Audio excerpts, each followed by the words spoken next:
Imagine what's possible when learning doesn't get in the way of life. At Capella University, our game-changing FlexPath learning format lets you set your own deadlines so you can learn at a time and pace that works for you. It's an education you can tailor to your schedule. That means you don't have to put your life on hold to pursue your professional goals. Instead, enjoy learning your way and earn your degree without missing a beat. A different future is closer than you think with Capella University. Learn more at capella.edu. Build a routine with Ollie that supports your wellness needs, like getting your daily vitamins and minerals with Ollie's multi-gummies, or keeping your mood upbeat with all the vitamin D in Hello Happy. Give your gut health some support with probiotics, and wake up feeling refreshed after taking Ollie Sleep. Do wellness on your terms. Find Ollie at a Walmart or Target near you or at ollie.com. These statements have not been evaluated by the Food and Drug Administration. This product is not intended to diagnose, treat, cure, or prevent any disease. This is Optimal Health Daily. Start the new year with a 30-day trial. And start with a physical. Both by Steve Pavlina of stevepavlina.com. And I'm Dr. Neil Malik, your host and narrator. Hey there, happy middle of the week Wednesday, and welcome back to Optimal Health Daily, where I simply read to you from the best health and fitness blogs for free. And on Fridays, I answer your questions. Remember, you can send in a question by going to oldpodcast.com/ask, or just send an email to health@oldpodcast.com. Now, today is Wednesday, and like I do every Wednesday, I like to share a little bit of inspiration with you. Now, today's inspirational quote is a bit longer than usual, so bear with me, but I promise it's worth it. Here we go. Quote, "To make things possible that were not possible before, this requires challenging homeostasis, or getting out of your comfort zone and forcing your brain or your body to adapt. But once you do this, learning is no longer just a way of fulfilling some genetic destiny.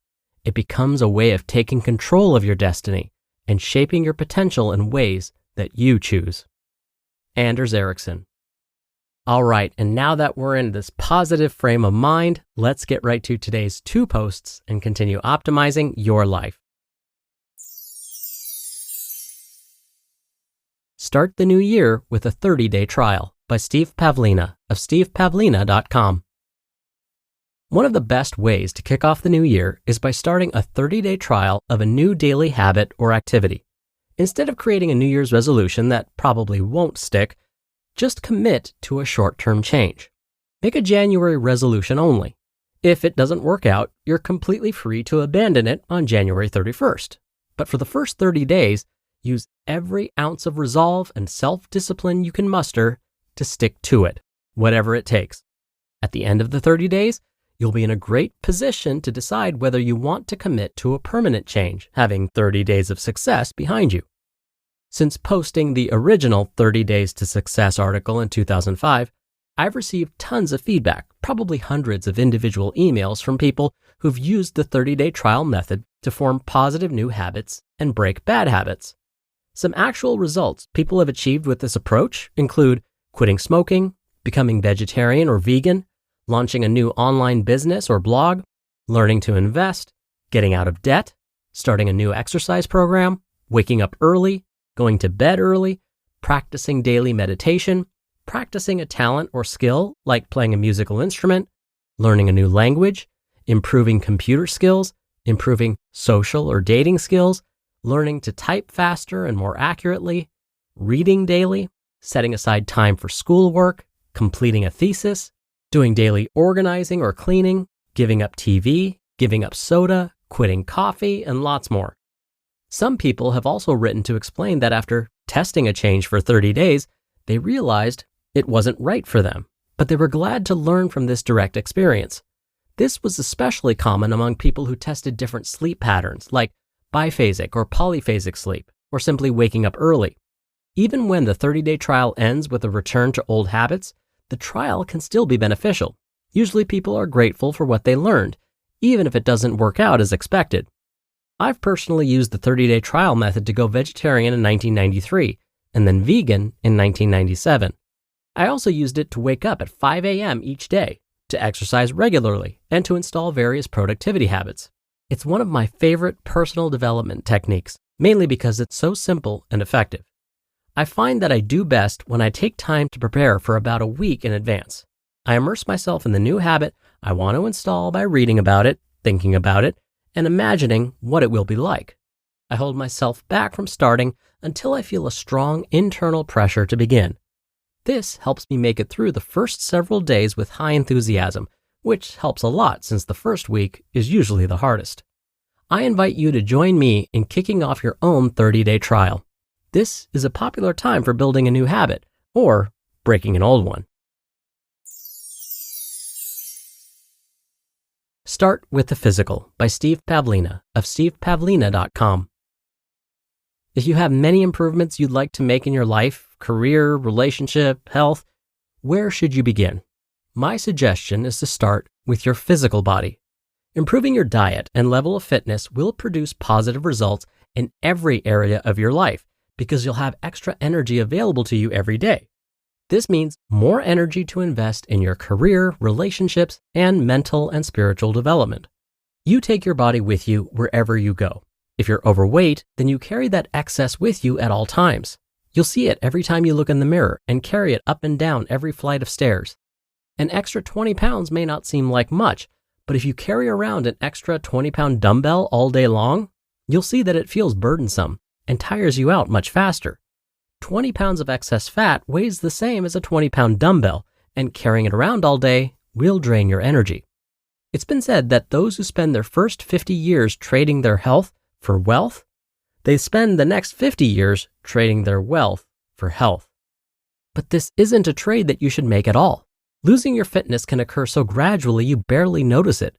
Even if you aren't overweight, if you eat poorly and don't exercise, you'll suffer for it. But you may not see the symptoms of poor nutrition and fitness appear in your body right away. They'll pop up in other areas like a feeling of malaise in your relationship, a lack of ability to concentrate well at work, a lack of ambition, or a feeling of fuzziness in your overall focus. You feel demotivated and don't know why. I recall that the times in my life when I exercised the most, I also had the clearest thinking, and I could concentrate for long periods without getting tired. Among the many benefits of exercise are an increase in blood flow, which helps oxygenate the body and especially the brain. Another benefit of improving your body is that you'll see physical results. When you look in the mirror or step on the scale and see that you've made progress, it's very satisfying. And this self-esteem boost can lead to greater accomplishments in every other area. Listen to your self-talk the next time you see yourself in the mirror. Is it positive or negative? Are you reinforcing the self-image you want? Of the many stories I've read from people who've transformed their lives for the better, physical fitness was nearly always a significant component from the beginning. You just listened to the posts titled, Start the New Year with a 30-Day Trial, and Start with the Physical, both by Steve Pavlina of stevepavlina.com, and I'll be right back with my commentary. Dr. Neil here for my commentary. I want to go back to Steve's first post, Start the New Year with a 30-Day Trial. In that article, Steve made a very important distinction. Did you catch it? Remember, in that article, Steve said that at the end of trying a new habit for 30 days, you'll be in a great position to decide whether you want to commit to a permanent change. Notice, he didn't say, after 30 days, you'll have a brand new habit. Instead, he said that after 30 days, you'll have enough information to know whether this new behavior you've been trying is worth spending more time committing to. We don't want to expect that at the end of 30 days, the work is now over and we've created a brand new habit. That would be misleading. No one really knows exactly how long it takes to form a new habit or to break an old one. That's because it's different for everyone, depending on the behavior we're trying to change, how much time and effort we commit to it, how long we've been performing the behavior, and so on. So that line you've probably heard, it takes 21 days to form a new habit, that is a myth.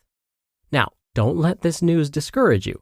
Remember, as Steve said in his article, the first week and month of a new behavior are often the most difficult. And if at the end of those 30 days you realize the new behavior isn't worth the effort, then at the very least, you've learned something about yourself. You can then use that information to change a different habit. All right, that'll do it for today. Thank you so much for listening, and of course, I'll be back here tomorrow as usual, so I'll see you there where your optimal life awaits.